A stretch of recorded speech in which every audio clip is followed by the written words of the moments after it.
Well, ladies and gentlemen, it's a very special occasion. We're celebrating the 50th anniversary of one of the most important American albums. I'm talking, of course, about American Pie. It's an album that has endured. It's much beloved, me included. We're welcoming back Don McLean. This is our first video interview. Thank you so much for joining us, America's troubadour, Don McLean. Thank you for having me. Pleasure to be here.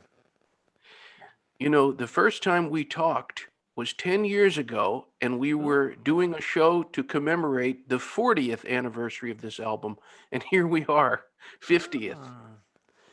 That's interesting. Well, we didn't make much of a deal out of it. This is huge now. I mean, I've got a documentary movie and a children's book, and the home free a cappella version of American Pie is #1 on all the country video charts. So it's is a from my perspective, this is we're making a lot of hay here in 2021, the 50th anniversary of the release of that album. However, there will be a lot more 50th anniversaries of some very good music. Tapestry, the Carole King album, is 50 years old, and there'll be other celebrations of these works of art that you'll never hear the like of these again. I mean, you're not going to ever have this again. Hmm. Well, kind of you to mention some the other artists there. Thank you. So, Don, has the meaning of American Pie to you? It's been 50 years since it has been released. Has the meaning changed at all for you? No, I still see America as, I still see the song as heading in a certain direction that is not the right direction. And I thought back in 1970 it was that way, and I still think it's that's way now. We've let 40 years of opportunity pass us by when we could have saved the environment, and now it's almost unsavable. We're in a situation where, which is almost like um, the Middle Ages, really, where accusation can destroy a person Hmm. rather than evidence and a jury. All someone has to do is say, "Oh, they did that to me," and two more people say it, and nope, you're out. Look what happened to. I don't know if I should say this on your show, but um, um, Chris Matthews, all he did was say some nice things. He thought he was being cute. Boom, out. That's medieval. Yeah. That's fascist. That's wrong, and that's got to change. Something that I have felt from you in all the times I've interviewed, but also the times I've listened to you being interviewed by other people. You are clearly someone who is not afraid to speak his mind. You're a free-thinking man. Well, I'm an American. I'm what you're supposed to be anyway. If you are, it's called free speech, Yeah, and I beautifully adhere stated. to that. I went to I went to a college called Iona College in New Rochelle, which was run by Irish Christian brothers. They were very conservative. But still, we had Muhammad Ali on the campus when he refused to be inducted in the army. We had H. Rap Brown. We had Father Coffin, whatever his name was, one of the um, priests that was fighting against the government. We had all sorts of interesting intellectual people of all points of view. Hmm. And we were a very conservative school. We weren't Oberlin or Bard or one of these colleges that's very left wing and very, you know, and like that. No, but all college should have been that way. Instead, you now have major schools like Yale University who will not discuss certain topics. They say, nope, those topics are closed. They are no longer open for discussion. Well, I would never send a kid of mine to Yale, even if he could get in because of that. Yeah. I mean it. You know, I was listening today to all these different versions of American Pie that Yeah. have been recorded, and there's a new one. I've listened to instrumental versions, I've listened to the Garth Brooks version, but now there's this version, home free.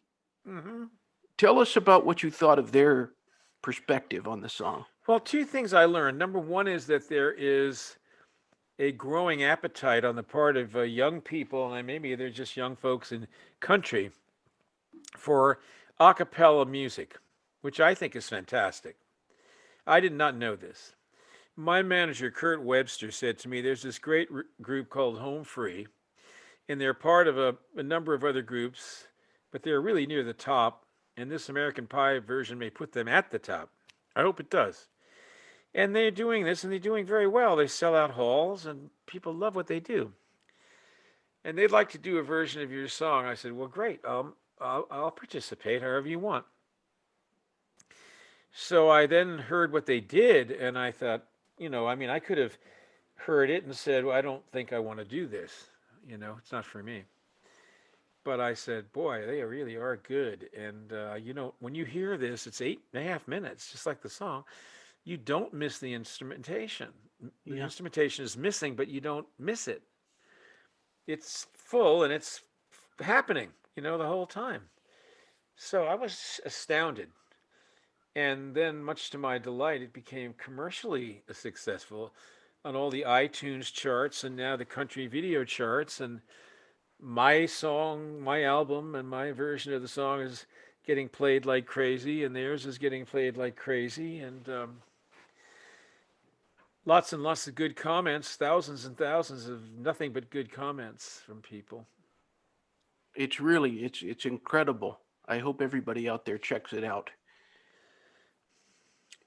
There's so many great songs on the American Pie album.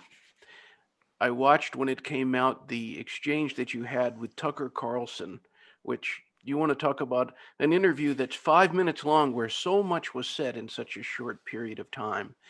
But he mentioned kind of in passing that he considered Winterwood one of the best songs. And that's a song, it's so evocative in terms of nature. I invented that word, Winterwood. That's not a word that was. I invent words sometimes, and that's a word that I invented. And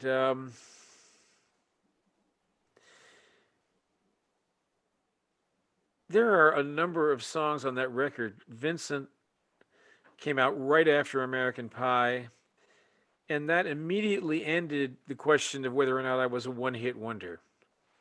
Because immediately I had a number one record and a top 3 record in the United States, so there's 2 hits right there. And then, Babylon ended up becoming re-recorded by people by the Waters of Babylon. The Grave was used by George Michael, and he sang it so beautifully with orchestration as a protest against the invasion of Iraq, and I couldn't have been more happy about it. And I was touched by his version, which was way better than mine. And if one thing has endured in my life, I am anti-war. When you have a military industrial complex that needs to beat up on small countries in order to find theaters of war so you can try out the new things that you've developed, you're not headed in the right direction. So if you ask me about America and the song American Pie, hence, I don't think America is headed in the right direction when that's what they're doing. Because, you've got to wonder why we have so many enemies. If we were out there being good to people, as we sometimes were in the 1950s, we rebuilt Europe after World War II. Usually people who win wars don't go rebuilding the enemy, but we did because we were very decent people and we didn't want any more war. And Roosevelt wanted the League of Nations, which became the United Nations. And we haven't had another world war, but still to take these countries that the military may think are insignificant in order to is sinful, and it's not good. And so this is what we've allowed to happen. And then we, of course, allowed the environment to completely deteriorate from the last 40 years. And we've done a lot of very simple things. I don't know if people realize it, but during the time of this pandemic, because so little energy was being used, and so cars were being used very infrequently, that the ozone hole that everybody was all worried about is actually closed up during this year. There's no hole anymore. Hmm. And what could you have a better test to find out whether or not we're responsible than when you shut everything down for a year, it goes away? Hmm. They don't tell you that, but I know what I've read that. I know that's happened. On that note of nature, how important has the natural world been in terms of your creation? Well, I never wanted to live in cities. I mean, I love New York, and when I go there, I enjoy 4 or 5 days. It's a place to shop, it's a place to eat, it's a place to go at Christmas and Thanksgiving and see beautiful storefronts and back the way it used to be. Right now, it's gone through a big a downward slide, but it'll come back. But I was always a woods guy. I like the woods and the hills and the lakes and the streams. And I'm now in my third and last phase of my life, which is the desert phase. And I'm out here in the desert, and I like desert modern. And Palm Springs has wonderful homes that are all low and desert modern, and all the accoutrements that go with that. The interesting furniture and fiesta ware and so on. So I love architecture, and so here I am now out west. Ah, so you're in the Southwest, in the desert. Yes, I'm in near Palm Springs. Ah, interesting. One of my favorite memories of ever seeing American Pie being performed, I was down in Key West, Florida, and there was this tropical music kind of Jimmy Buffett-like festival. And if I've ever seen a unifying song, there was the last night, and this band played American Pie, and everybody had their glow sticks and they were waving along. Is that a song that you have found? I mean, it's one of these songs that just everybody knows American Pie. What is it like from your perspective when you look out? You're the man who wrote it, you're the man who sings it. What's it like from your perspective when you look out and you see the people, the faces? Well, I can't describe it really. I mean, so I say nobody's really had a life anything like mine. Hmm. You know, I've sung everywhere and under all sorts of circumstances. I loved it. I've sung in large, I've sung small. I've sung at the foot of the Lincoln Memorial to 600,000 people in the waiting pool looking at the Washington Monument. I've sung in Central Park with 1 million people. I've drew 150,000 people to Hyde Park in 1975 on my own. I've just done so many things. And I keep just doing what I always did. Whatever, I'm 75 years old. If something occurs, I'll be there. Some interesting festival or show, or I just keep moving forward. And you don't know what's going to happen. But the one thing I never did was try to sound like anybody else, Hmm. try to write like anybody else. I always tried to write and sing beautiful melodies and beautiful ideas as I saw it, rather than copy James Taylor or Bob Dylan or John Lennon or any of those guys. I did something I wanted to be. Nobody would sound like me, and nobody writes and thinks the way I do. Something that occurs to me is American Pie is on the top 5 songs of the 20th century. But when you look at the other songs, they were sung by other people, but the writer and the singer were not the same. Over the Rainbow, Respect, White Christmas. You're the one that you both sang and wrote the song. Mhm. And those are all my favorite songs. They're Funny great. enough, they're all my absolute favorites. This Land Is Your Land leads you into folk music and Woody Guthrie and all the songs he wrote, and leads you over to Bob Dylan and leads you over to the Weavers and all my other folk people that I idolized. And then Judy Garland leads you to The Wizard of Oz and the 1930s and Hollywood and all the rest of that, which I love. Respect, I mean, it's just, leads you over to Aretha Franklin and so many beautiful songs that she sang, Otis Redding. And then White Christmas is the capper because growing up, Bing Crosby singing White Christmas was Christmas, always. And it was a kind of America that is no longer. All those songs represent a kind of America that is no longer, Hmm. except American Pie was talking about it. Interesting. And if you look at all those songs, I can hear rather, I can hear if you go through and listen to your discography, I can hear elements of all of those things in your music. That's right. Hmm. That's very true. Hmm. Has there been anybody you've sang with some really incredible singers from Nancy Griffith to Garth Brooks? Is there anybody you would like to sing with that you haven't? Well, no, no. Um, I would have loved to have sung a song with Ella Fitzgerald or, with Peggy Lee, but they're not around anymore. Hmm. I don't see anybody around now that has the gravitas or the talent that would make me want to sing with them. The only person that I could think of that I would like to hear you sing with, and maybe you already did, would be Julio Iglesias. Oh, I could sing with Julio. That would be great. Yeah. I love that. Somebody with a beautiful voice.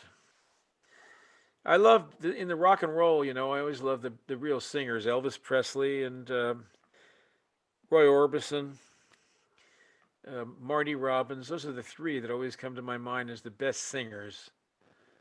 Real big voices, great voices. Elvis was so operatic. And I studied opera when I was 12 and tried to sing in a way that supported my tone. That's the reason I can sing now. Hmm. I hope when you hear my newest record, which will come out this year, called American Boys, that you'll hear how I can sing at this age because I sing from the diaphragm and not from my throat. Hmm. Well, I can't wait to hear that. It's going to be called American Boys. Yes. Okay. I know that Brian Wilson said you have a voice that could cut through steel, and you are a great singer, one of the best in American music. What makes a great singer a great singer? How do you define that? Well, you have to work on your voice. You don't always get a voice that's just, fantastic. If you listen to Sinatra, he was always a great singer. And he worked on it somewhat. But he had this marvelous ability, but a lot of us are not. You have to work on this. You have to do vocal exercises. You can enlarge your voice. Your voice is a muscle, so the more you exercise it and treat it right, you can maintain its elasticity and and build on its strength because so much of the voice has connecting muscles here that control the voice box. And if you strain your voice, you'll feel pain in your neck here because you've strained these muscles that hold the voice. So you have to make sure that it's like weightlifting in a way. I mean, opera singers can almost be compared to weightlifters. because when they go bad and they hit a bad note and they tear their voice up, they can't sing for like a year Hmm. because that's how much pressure is on those muscles and everything. So any singer needs to learn how to support the tone from the diaphragm and breathe and use air and make the tone come out easily. So I can sing very quietly and still be louder than most singers if they're trying because of the way I've trained my voice over all these years. There's a certain projection. Actually, I did a little thing on my YouTube channel about playing guitar and singing and getting the voice out of your body and getting the sound of the guitar out of the guitar. And most singers who use guitar don't do that. Um, they get neither the sound of the guitar or their voice out of anything. It's all inside. And you need to do about at least, in order to be ready, you need to start when you're about 14 or 15 and practice every day for many hours for about 10 years. And by practice, I mean your voice, your guitar, your arrangements, your songs, how you're doing everything. You need to then get in front of an audience in that 10 years and try this stuff out and see what happens. Learn from failing in front of people, and it hurts when you don't get a response from an audience and you walk away, when it didn't work out, or it feels good when it does, but learn how to make it feel good and learn how to avoid the things that don't work, but you have to be on stage to do that. About 10 years, and then you can start making records.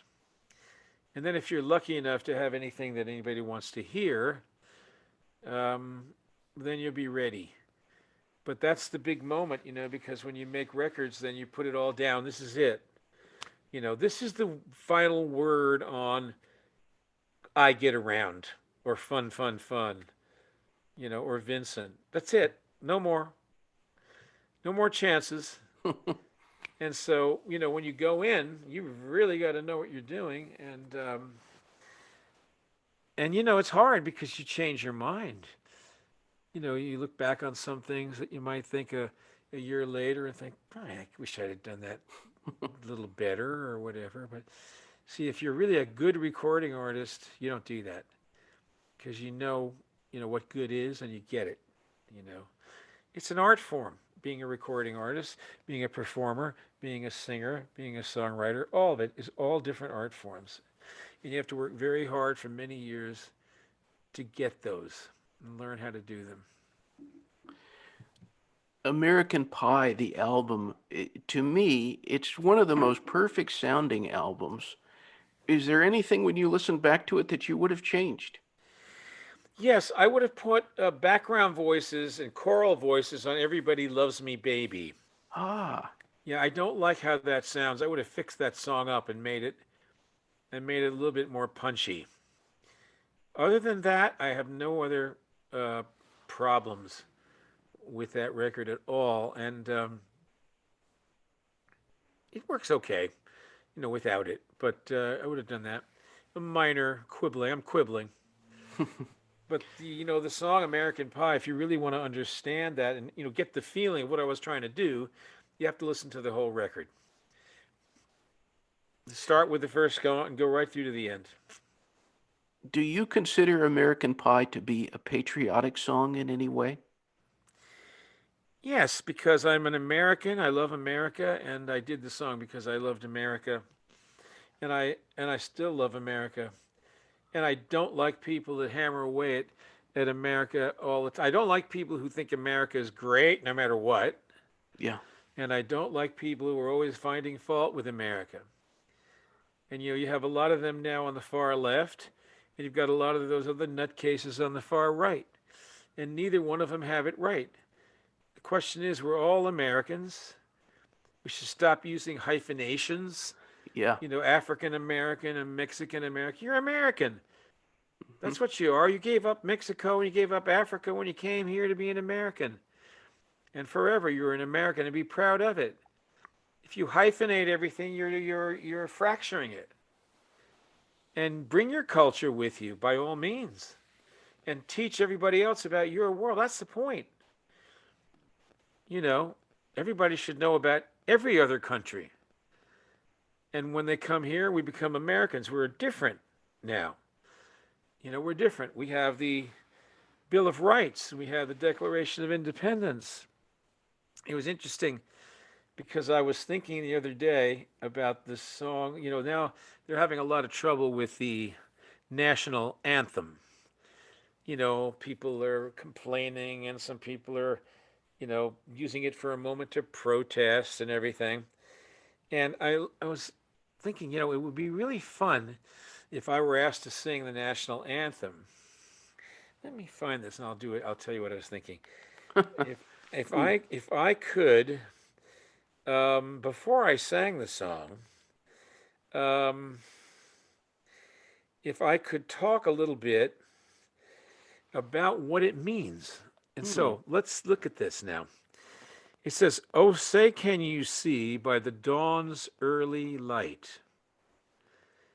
Now, the song is saying it's dawn now. And the song is saying, "Oh, say, can you see by the dawn's early light?" Do you see it? I say, "What so proudly we hailed at the twilight's last gleaming." That means, do you see at the dawn what we hailed at the end of the day yesterday? Do you still see it? Hmm. We hailed it at the twilight of yesterday. Whose broad stripes and bright stars through the perilous fight. So the broad stripes and bright stars. So he's talking about the flag. And there was a fight. And the flag is still there in the morning. Or the ramparts we watched. Ramparts are walls that keep an army away from you. You're in some kind of a castle or a fortress. You build these high walls. The flag was over the walls, waving the night before when the enemy came to the ramparts. Or the ramparts we watched was so gallantly streaming. So the flag was gallantly flying over the ramparts when the enemy came to attack us. And the rocket's red glare and the bombs bursting in air gave proof through the night that our flag was still there. You see, in the morning, oh, say, can you see? There it is still. Oh, say, does that Star Spangled Banner yet wave o'er the land of the free and the home of the brave? What the flag means is that if you want to be free, you're going to have to be brave. You're going to have to fight for that. That's what it means. Hmm. So for people to protest during the national anthem is absurd Yes. because all those guys protesting are going to be in the army when those people come to those ramparts trying to fight for this country. It's the wrong place to do it. The flag stands there and it says, look at all the people that fought and died, right or wrong, so that we can have this country the way it is, and we don't speak in German. That's what the flag stands for, and that's what it says. Isn't that interesting? Very interesting. I really appreciate that analysis. It's just the language is archaic, but it's very clear. Well, Don McLean, I can tell you I'm very honored to have been able to interview you a third time now. It's been always, as always, it's always food for thought. Well, you put this up online so people can see that about the flag and the national anthem. I'd really appreciate that, even if you just put that section up so that folks could see that. I would love to. Absolutely. Well, Thank Don you very McLean, much. it's a great pleasure. All right. Good luck to you, man. All right, sir.